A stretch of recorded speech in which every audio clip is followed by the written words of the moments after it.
আপনারা জানেন গত 27 তারিখ ভোর 6টা থেকে 9টা পর্যন্ত মগবাজারস্থ আদ্দিন হাসপাতালে 6টি নবজাতক শিশুর মৃত্যু ঘটে। ইন্না লিল্লাহি ওয়া ইন্না ইলাইহি রাজিউন। যে কারণে আমরা সহ আমাদের মাননীয় প্রধানমন্ত্রী সহ আপনারা সহ সকল দেশবাসী আমরা মর্মাহত। আমরা এই ঘটনাটিকে অত্যন্ত সিরিয়াসলি নিয়েছি। আমরা সবাই সেই ঘটনাস্থল পরিদর্শন করেছি। আইনানুগ কর্তৃপক্ষের পক্ষ থেকেও সেই জায়গা পরিদর্শন করা হয়েছে। আমরা আমাদের মহাপরিচালক স্বাস্থ্যের পক্ষ থেকে তদন্ত কমিটি তৎক্ষণাৎ গঠন করেছি। 3 দিনের সময় দেওয়া হয়েছিল তদন্ত প্রতিবেদনের জন্য। আজকে বিকাল 3টায় আমরা সেই প্রতিবেদন হাতে পেয়েছি। প্রতিবেদন আমরা পড়েছি। আমাদের পূর্ব প্রতিশ্রুতি অনুযায়ী আপনাদের সামনে প্রতিবেদনের মূল অংশটুকু, যেটা সারমর্ম, আপনাদের সামনে উপস্থাপন করতেছি। তদন্ত কমিটির পর্যবেক্ষণ। 1. তদন্ত কমিটি হাসপাতালটি পরিদর্শনপূর্বক ঐক্যমত পোষণ করেন যে ভবনটি হাসপাতালের কার্যক্রম পরিচালনার জন্য উপযুক্ত নয়। 2. তদন্ত কমিটির নিকট সংশ্লিষ্ট পোস্ট অপারেটিভ কক্ষ নম্বর 2 পরিদর্শন ও পর্যবেক্ষণ শেষে প্রতীয়মান হয় যে কক্ষটিতে দীর্ঘ সময় এসি বন্ধ থাকায় এবং স্বাভাবিক ভেন্টিলেশন কার্যক্রম না থাকায় প্রয়োজনীয় অক্সিজেনের মাত্রার ঘাটতি হয়েছে ও পক্ষান্তরে কার্বন ডাই অক্সাইডের পরিমাণ স্বাভাবিকের চেয়ে বেশি ছিল। 3. তদন্ত কমিটির সংশ্লিষ্ট কক্ষের দায়িত্বরত সকল সেবিকা, পরিচ্ছন্নতা কর্মী ও মৃত নবজাতকদের অভিভাবকগণের বক্তব্যে প্রমাণ পেয়েছে যে দায়িত্বরত সেবিকাদের দায়িত্বে চরম অবহেলা ও অসহযোগিতা ছিল। নবজাতকের আকস্মিক শারীরিক অবনতিশীল অবস্থায় হাসপাতালের সক্রিয় ইমার্জেন্সি মেডিকেল রেসপন্স ছিল না। অভিভাবকদের আহ্বানের সাড়া না দিয়ে সংশ্লিষ্ট নার্স কোনো চিকিৎসককে বিষয়টি অবহিত না করে কালক্ষেপণ করতে থাকে। এমনকি নবজাতকদের মৃত্যু রোধে প্রয়োজনীয় উপযুক্ত যথাযথ চিকিৎসার ব্যবস্থাও করা হয়নি। 4. উক্ত কক্ষটি প্রায় 900 বর্গফুট, যেখানে 11 জন রোগী, নবজাতক এবং রোগীর লোকসহ প্রায় 50 জনের উপস্থিতি ছিল, যা ধারণ ক্ষমতার চেয়ে অনেক বেশি। 5. তদন্ত কমিটি উক্ত হাসপাতালের প্রশাসনিক দায়িত্বরত ব্যক্তিদের জিজ্ঞাসাবাদে প্রমাণ পেয়েছে যে বিদ্যমান প্রশাসনিক দায়িত্বে থাকা ব্যক্তিবর্গ একটি হাসপাতাল পরিচালনার প্রাথমিক শর্তগুলি পালনে সক্ষম ছিল না। যেমন: ক. উক্ত পোস্ট অপারেটিভ ওয়ার্ড 2-এ ভর্তি রোগীদের দেখাশোনার জন্য কোনো চিকিৎসক ছিল না। খ. উক্ত পোস্ট অপারেটিভ ওয়ার্ড 2-এ দায়িত্বরত সেবিকাদের জরুরি পরিস্থিতি মোকাবেলায় প্রয়োজনীয় প্রশিক্ষণ প্রদান করা হয়নি। গ. উক্ত পোস্ট অপারেটিভ ওয়ার্ড নম্বর 2-এ আলো বাতাস চলাচলে ভেন্টিলেশন জন্য প্রয়োজনীয় পদক্ষেপ গ্রহণ করা হয়নি। ঘ. উক্ত হাসপাতালের পোস্ট অপারেটিভ কক্ষে রোগী, নবজাতক রোগীর অ্যাটেন্ডেন্ট সহ অতিরিক্ত সংখ্যক জনবলের উপস্থিতি নিয়ন্ত্রণ করা হয়নি।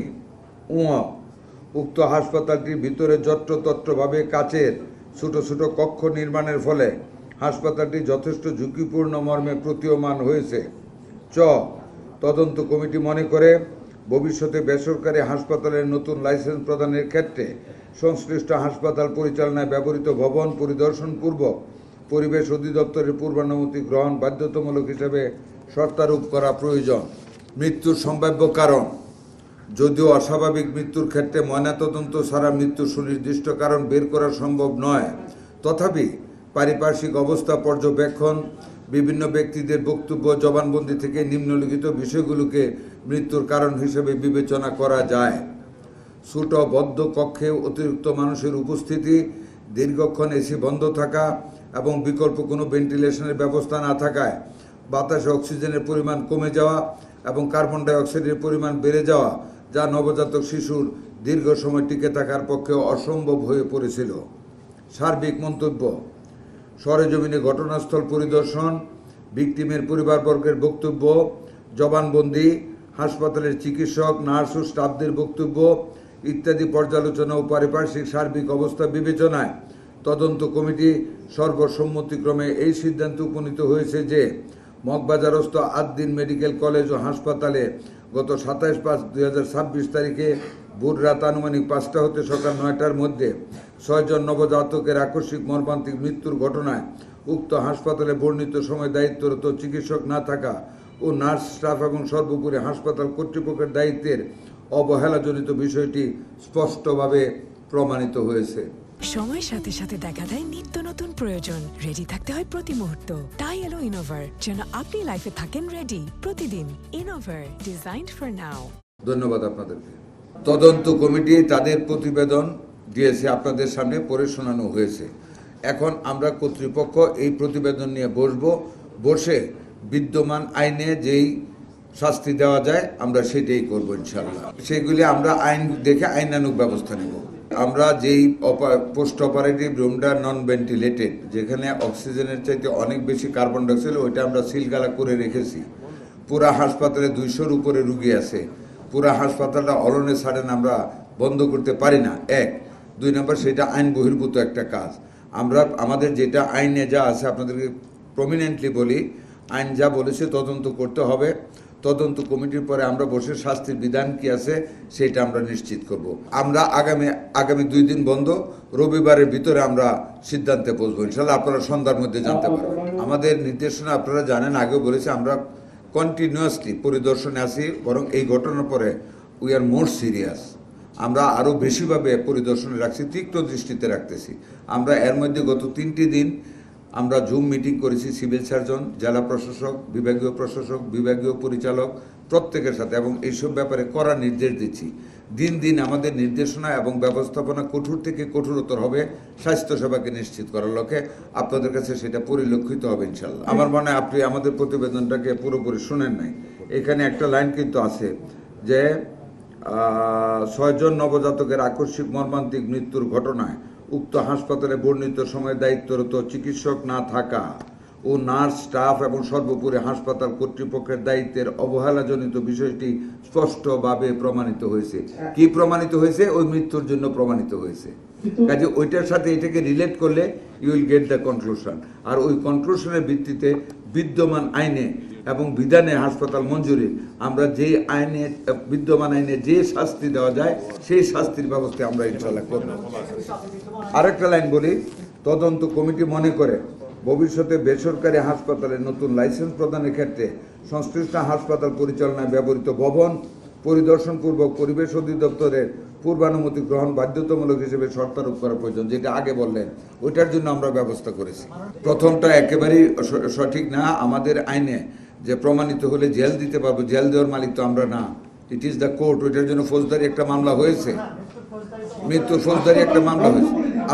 আমি সরি আপনাকে বলতে, এই ভিত্তিতে আমরা, আপনারা অনেক সময় খুব তীক্ষ্ণতা বুদ্ধির পরিচয় দেন, অনেক সময় আপনাদের প্রশ্নের উত্তরে প্রশ্ন করলে কর্তৃপক্ষ হুঁশিয়ার হয়ে যায়।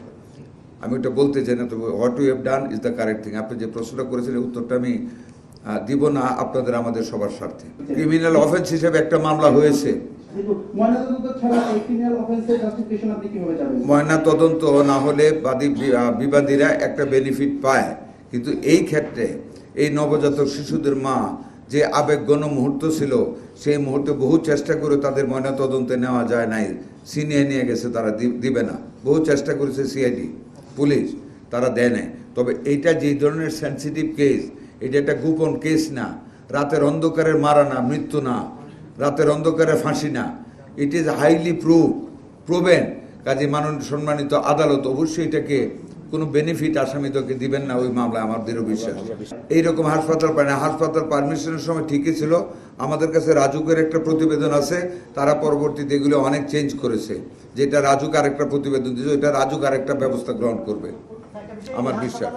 আমরা প্রত্যেকটা হাসপাতাল এটাকে সামনে রেখে আমরা পরিদর্শন করব, এবং এই ধরনের ঘটনা পেলে আমরা ওগুলি সংশোধন করার চেষ্টা করবো, না হলে বন্ধ করে দেবো। দেখুন, এখানে শুধু আমরা দায়ী না, শুধু আমরা জড়িত না। যেমন বেকারির কথা বলেছেন, বেকারির পারমিশন দিয়েছে বিএসটিআই, পারমিশন দিয়েছে পরিবেশ।